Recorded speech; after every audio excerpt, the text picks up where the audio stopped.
Le Niger, c'est un pays qui est 2 fois grand comme la France, qui est situé au milieu du Sahel, avec une population qui est de 13 millions de personnes.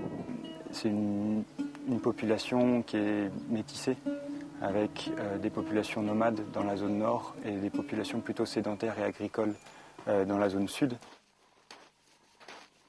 On est à 70 à 80% de population rurale avec la culture du mil, du sorgho, et en zone nord plutôt pastorale, l'élevage transhumant de chameaux, de vaches et de chèvres.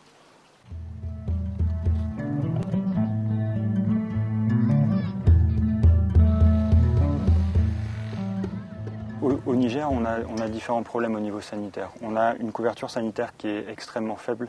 Moins de 50% de la population est couverte par le système sanitaire nigérien. Le parcours normal d'un patient, ça va être premièrement la médecine traditionnelle. En deuxième instance, ce qu'on appelle la pharmacie par terre. Ici, c'est les médicaments un peu sauvages qui sont vendus dans la rue. Et en troisième instance, plutôt le CSI. Après, même s'il y a les structures qui existent, elles sont rarement dotées selon les normes avec le personnel qualifié ou le personnel suffisant en nombre. Il y a un certain nombre d'approches qui sont globales de la santé, alors qu'on a des ethnies qui sont largement différentes entre les différentes zones dans lesquelles on peut intervenir. Donc des populations nomades qui ne vont pas forcément s'intégrer dans un système de santé qui est sédentaire. Des populations qui ont des représentations de la natalité, de la mort, de la vie, qui sont différentes, et le système de santé devrait s'adapter.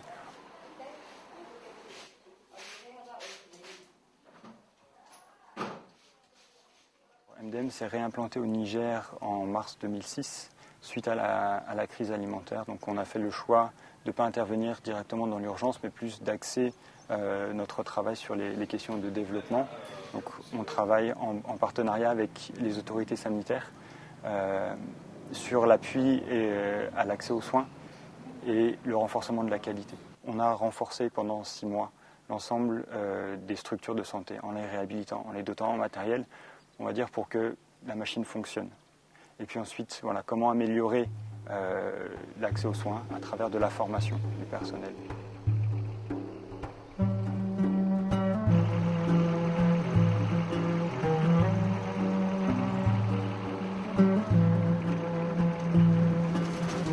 Tous les matins, l'équipe médicale part sur le terrain.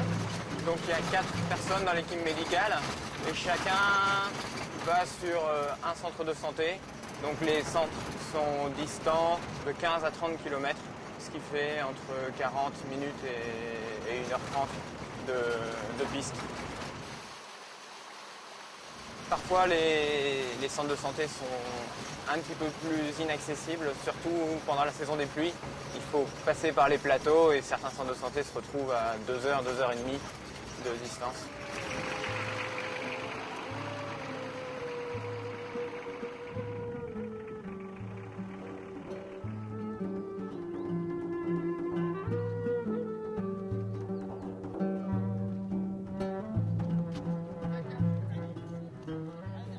Donc on arrive au centre de santé d'Ibouaman. Tous les centres de santé sont construits sur le même plan, avec un hall qui tient lieu de salle d'attente. Ici, c'est la pharmacie. Donc les étagères avec les médicaments pour la délivrance. Dans les armoires, c'est les stocks. Voilà, les stocks de médicaments. Donc ici, c'est la salle de pansement et de stérilisation.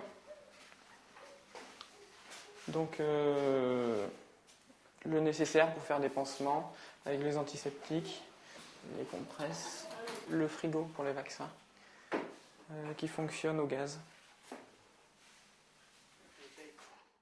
Avant les consultations, l'infirmier propose à toutes les femmes qui sont présentes, qui sont venues avec leurs enfants, une séance d'éducation sur un thème qui change chaque jour. Par exemple, il peut leur expliquer le paludisme, le mode de transmission, les précautions à prendre. Mahmoud est donc l'infirmier de Médecins du Monde chargé de la supervision des séances d'éducation. Donc il écoute le message que fait passer le major, il note un petit peu la construction de la séance d'éducation et après, avec le major, ils vont tranquillement en rediscuter, voir s'il y a eu des oublis ou des façons de faire qui n'étaient pas idéales pour que le message passe bien auprès des femmes. Donc en fait, actuellement, je supervise l'infirmière qui fait la consultation en analysant un petit peu toutes les composantes de la consultation. Est-ce que l'interrogatoire est mené à son terme?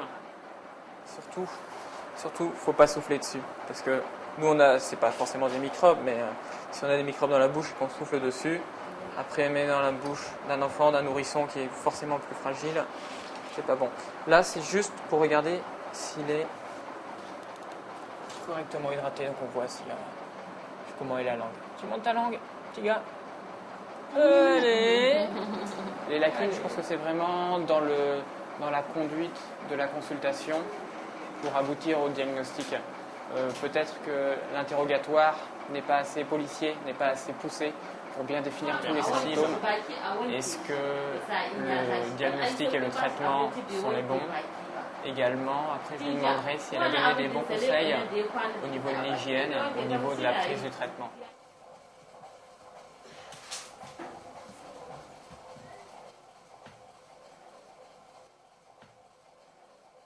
À partir d'octobre passé, on a commencé, après ce travail préliminaire, à mettre en place ce qu'on appelle la gratuité des soins. Ce système s'applique aussi bien aux femmes enceintes qu'aux enfants de moins de 5 ans, puisque ça va être les critères et les goulots d'étranglement du développement des années à venir au Niger. Il faut savoir qu'au Niger, il y a un enfant sur 4 et un enfant sur 5 qui meurt avant l'âge de 5 ans. De la même façon, une femme sur 17 qui meurt en couche ou en postpartum. Et une population pour les questions de planification familiale qui est amenée à quadrupler, voire à quintupler d'ici les années 2050 si rien n'est fait.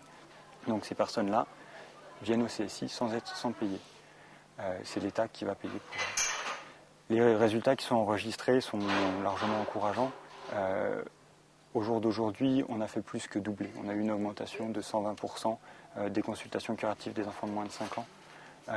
On a une hausse de 50 à 60% des consultations prénatales et de la planification familiale. De la même façon, ça engendre un système de soins avec lesquels les gens sont plus familiers, donc ils vont y accéder plus facilement, venir de manière plus précoce, donc des complications qui sont moindres, plus faciles à prendre en charge, moins coûteuses. Donc on rentre dans un cercle vertueux qui devrait permettre de solutionner un certain nombre de problèmes.